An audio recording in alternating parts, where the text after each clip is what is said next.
Setiap malam, ribuan gerai retail dan supermarket di Indonesia menyortir barang-barang yang masa berlaku atau kadaluarsanya tinggal hanya hitungan jam. Roti yang teksturnya mulai mengeras, daging yang mulai membusuk, apel yang sedikit layu di bagian bawah, hingga berbagai merek susu kotak yang sudah habis masa kadaluarsanya. Secara administratif, barang-barang ini harus segera dimusnahkan. Terdapat sistem pelaporan yang ketat untuk memastikan produk yang tidak layak jual tidak lagi harus berada di tangan konsumen. Namun, jika melihat tumpukan stok ini terus menggunung setiap harinya, muncul pertanyaan di benak kita, kemana semua tumpukan ini berakhir? Apakah benar-benar masuk ke insinerator dan hancur jadi abu? Ada sebuah celah antara pintu belakang toko dan tempat pembuangan akhir. Sebuah wilayah abu-abu di mana produk sisa ini justru menjadi komoditas baru. Di sini, nilai sebuah barang tidak ditentukan oleh tanggal kadaluarsa yang tertulis di kemasan, melainkan oleh seberapa kreatif beberapa kelompok orang atau oknum bisa mengemasnya kembali. Di balik sistem retail atau supermarket kita yang terlihat rapi, ada rantai distribusi bayangan yang bekerja sangat efisien. Mereka menyerap apa yang dianggap limbah, menghapus jejak asalnya, dan mengembalikannya ke piring kita melalui jalur-jalur yang paling tidak kita duga.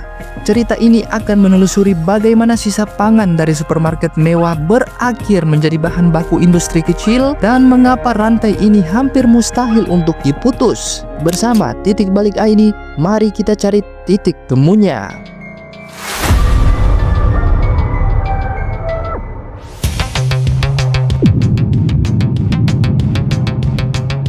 Dalam dunia retail, ada satu istilah yang sangat dihindari, shrinkage. Ini adalah istilah untuk barang-barang yang hilang, rusak, atau kadaluarsa sebelum sempat terjual. Secara akademik, ini adalah bagian dari fenomena food loss and waste di tingkat hilir. Berdasarkan kajian Bappenas, Indonesia kehilangan potensi ekonomi yang sangat besar akibat pangan yang terbuang, di mana sektor retail menjadi penyumbang volume sampah makanan yang signifikan sebelum sampai ke tangan konsumen. Setiap toko punya batas toleransi kerugian, namun kenyataannya, volume makanan yang tidak laku seringkali melampaui batas tersebut. Prosedur standar mengharuskan produk yang sudah lewat tanggal pajang untuk dihancurkan secara fisik agar tidak bisa dikonsumsi kembali. Namun, mempekerjakan pihak ketiga untuk pemusnahan limbah membutuhkan biaya tambahan. Di titik inilah efisiensi finansial mulai bermain. Daripada membayar untuk membuang, muncul opsi yang lebih menguntungkan, membiarkan barang-barang ini diambil oleh pihak luar melalui jalur yang tidak resmi. Pihak luar ini seringkali adalah pengepul spesialis yang memiliki akses ke pintu belakang. Di titik ini, transaksi dilakukan tanpa kwitansi. Barang yang statusnya di sistem perusahaan sudah dimusnahkan, kenyataannya keluar dari gudang dalam kondisi fisik yang masih utuh. Mas ada di mana nih? Udah ditungguin. Ini lagi di jalan nih. Ya udah, cepetan tungguin. Ya, siap. Oh, itu orangnya tuh. Langkah pertama dalam rantai bayangan ini adalah penghapusan identitas. Di gudang-gudang pengepul, produk tidak lagi dilihat sebagai merek, melainkan sebagai komoditas mentah. Label kadaluarsa yang dicetak dengan tinta thermal dilepas menggunakan cairan kimia sederhana. Dalam hitungan detik, kemasan yang sudah melewati batas waktu kembali menjadi polos tanpa tanggal. Dalam teori ekonomi, praktik-praktik ini menciptakan apa yang disebut sebagai asimetri informasi. Penjual memiliki data lengkap mengenai kerusakan atau tanggal kadaluarsa asli, sementara pembeli kehilangan akses untuk informasi tersebut karena labelnya sudah dimanipulasi. Secara hukum, merujuk pada Undang-Undang Perlindungan Konsumen Nomor 8 Tahun 99, penghapusan identitas barang ini adalah pelanggaran hak konsumen atas informasi yang jujur mengenai kondisi barang. Teknik redating atau pencetakan ulang tanggal baru dilakukan berdasarkan tampilan fisik produk. Selama kemasan tidak kembung, produk dianggap memiliki nyawa kedua. Untuk produk-produk segar, bagian yang membusuk dipotong dan sisanya dikemas ulang. Transformasi yang paling ekstrim terjadi pada produk protein hewani. Daging yang sudah terlalu lama berada di rak pendingin akan mengalami perubahan warna menjadi pucat atau keabu-abuan akibat oksidasi dan mulai mengeluarkan aroma asam yang khas. Di tangan pengepul, daging ini tidak langsung dibuang. Ada teknik pencucian menggunakan larutan garam pekat atau campuran bahan kimia tertentu untuk menghilangkan lendir dan menetralkan bau busuk. Untuk mengembalikan tampilan visualnya, daging ini seringkali dicampur dengan pewarna atau direndam kembali agar terlihat merah segar. Jika teksturnya sudah terlalu lunak untuk dijual sebagai potongan utuh, daging ini akan digiling habis dan dicampur dengan lemak tambahan serta penyedap rasa yang kuat. Dalam bentuk daging giling atau bahan bakso curah, semua jejak degradasi biologisnya tertutup rapat oleh suhu panas dan bumbu, membuatnya nyaris mustahil dibedakan oleh indera manusia di meja makan. Begitu juga roti yang sudah mulai berkapang, dikeringkan dan digiling menjadi tepung roti atau campuran pakan. Identitas aslinya hilang, teksturnya berubah, dan produk ini siap masuk ke pasar sebagai bahan baku murah yang sulit dikenali asalnya.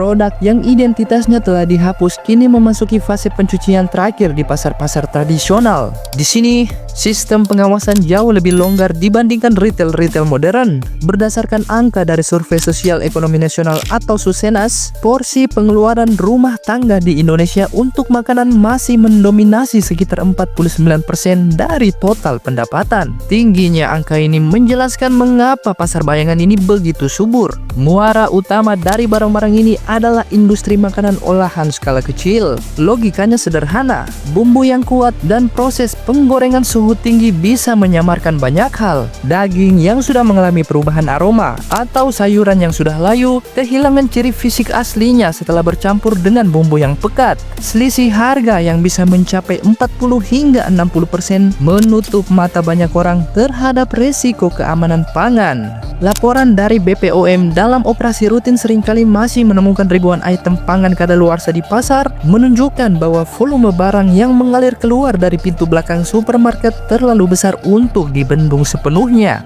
Konsumen akhir menerima produk ini tanpa curiga karena harganya yang terjangkau.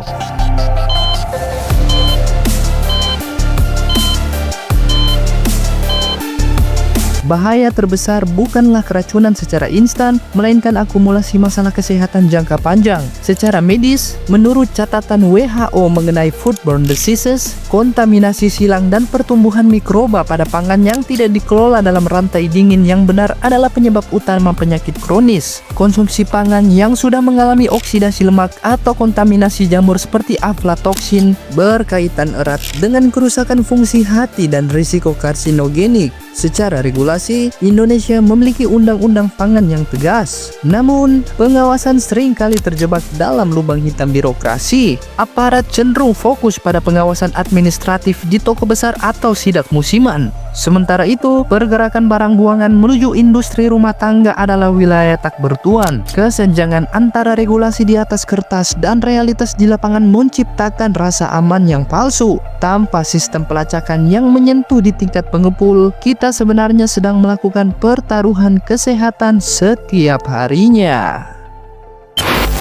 Jika kita melihat lebih objektif, sistem ini sebenarnya bertahan karena kebutuhan ekonomi yang mendesak. Retail modern dituntut harus menekan angka kerugian, sementara masyarakat yang daya belinya terhimpit oleh inflasi membutuhkan makanan murah. Menurut data BPS, sensitivitas masyarakat terhadap harga pangan jauh lebih besar daripada sensitivitas terhadap kualitas. Paradoksnya, kelompok masyarakat berpendapatan rendah justru menjadi pihak yang paling sering mengkonsumsi risiko ini. Praktik ini akhirnya menciptakan kesepakatan yang bisu. Retail senang limbahnya hilang tanpa biaya, pengepul mendapat untung, dan konsumen merasa kenyang dengan harga yang murah. Namun, efisiensi ini dibayar dengan harga mahal di masa depan berupa beban kesehatan publik. Kita sebenarnya sedang menghemat uang belanja hari ini dengan mempertaruhkan biaya pengobatan di hari esok.